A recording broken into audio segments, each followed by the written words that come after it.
This one goes out to all of my ladies. I've been told I'm a misogynist. I don't get it. Anyway, today I'd like to tell you a few things about myself, because we haven't really got enough of that going around. Anyway, here's a short list of things that make me tick, your appetizers if you will. I'm mixed race and I have a nut allergy. It's not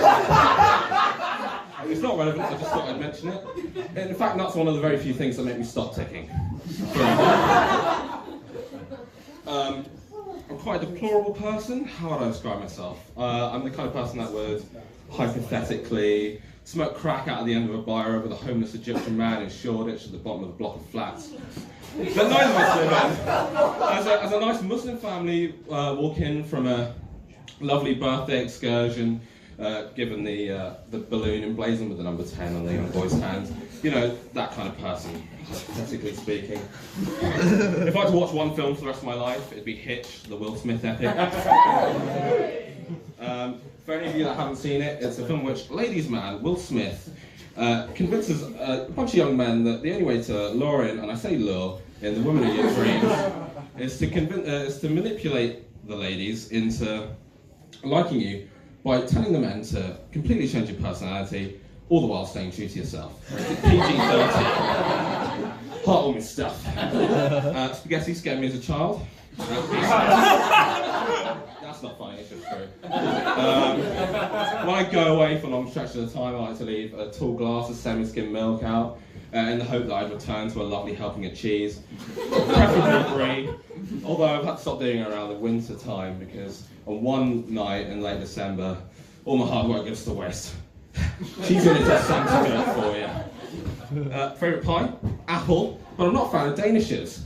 And they make horrible pastries too. Seriously, if any of you are Danish, this set is not for you. Stop listening. In fact, get out. I'll give you enough time to compose yourself. Bloody great Danes. I don't trust an art stressing. There, said it. And I love finding abrupt ways of ending lists. So, as you can probably tell, I'm a man with a great many causes, very passionate person, a lot of sympathy in my heart. Well, actually, it's pity if anything, but it's all the same to God. Like Pandas, for example. Sucks to be those guys. They're stupid and they can't even reproduce. What they need is their very own hitch. Someone both black, white, and 100% red-blooded male. And I think I'm just the man for the job. Passionate about God. Which one? All of them. It's an open relationship. I haven't got enough time to pick one. Too many variables. They can fight over me. I feel like I've lost you. Here's an analogy. So you're in West Quay. You see from across the way the pretzel stand. There's a man with a visor handing out free samples. The cinnamon sugars glistening on the piping hot gymnastic bread. You don't just take one, you swing back around, maybe with a new accent, rinse and repeat, it's in a cruel world and you take as much as you can get. I think my most passionate cause though is the English language. Love words, all of them, every single one, even the racial slurs. Hopefully you're all familiar with the English language. To any of you Danes left in the audience, this next bit is going to mean sweet FA to you. And indeed, anything of what I've been saying for that matter. Favourite word? Ambiguity. It's a great word. Now, I won't lie to you, I'm not entirely sure what it means, but it's just so fun to say. Anagrams, you all love anagrams. Woo if you love anagrams. Woo! Fucking losers. I'm not very good at them, but this is a shit anagram. It's a thinker. So I got it.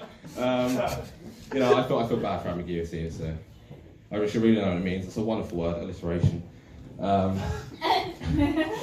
I use it completely inappropriate in sentences, and I'm not giving it justice it deserves. That makes me sad. The word I feel worse for, though, is probably synonym. It's one of the few words in English language that doesn't have a synonym for it. It's like a homeless architect or a therapist with social anxiety. Now, some would argue that metonym is a synonym for synonym, but I'd argue it's only a metonym for synonym, if anything. To add insult to injury, synonym does have an antonym for it, being, of course, antonym. Way to kick a man while he's down.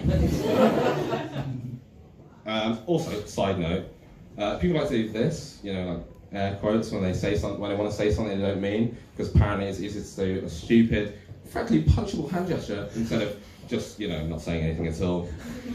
But fair enough, we're all guilty of it. Personally, I like to do air parentheses when I make a snarky but completely unnecessary comment. Just like this one. Or like parties and that, I'll do air ellipses during the middle of a conversation. Just to hype up the thrilling conclusion of whatever story I'm telling. Anyway, it's pretty sick, you should try it out. Step up your air grammar game, son. Anyway, yeah, so as you can tell, I'm very passionate about the English language, as I made it abundantly clear. But I'm also passionate about being the most passionate person in the world. I was going to say that. Passionate person in the world. Some would call that competitive. I would call them losers. You think that list was it? No, you've only had the half of it.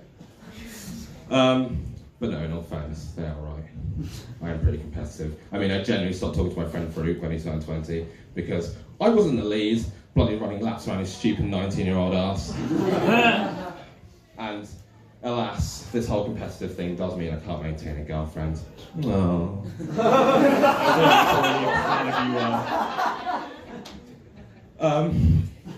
Let me set the scene for you. There we are, sat across from each other, candlelit dinner, the stars in the sky, as they always are. Twiddling my thumbs, just can't wait to take her back to the bungalow of love. As a little man with a club foot plays the violin. Shit, I've lost my train of thought. I've almost set the scene up too well. Anyway, there I am, trying to order my food, and from suddenly, under the table, she wants to engage in an instant game of footsie.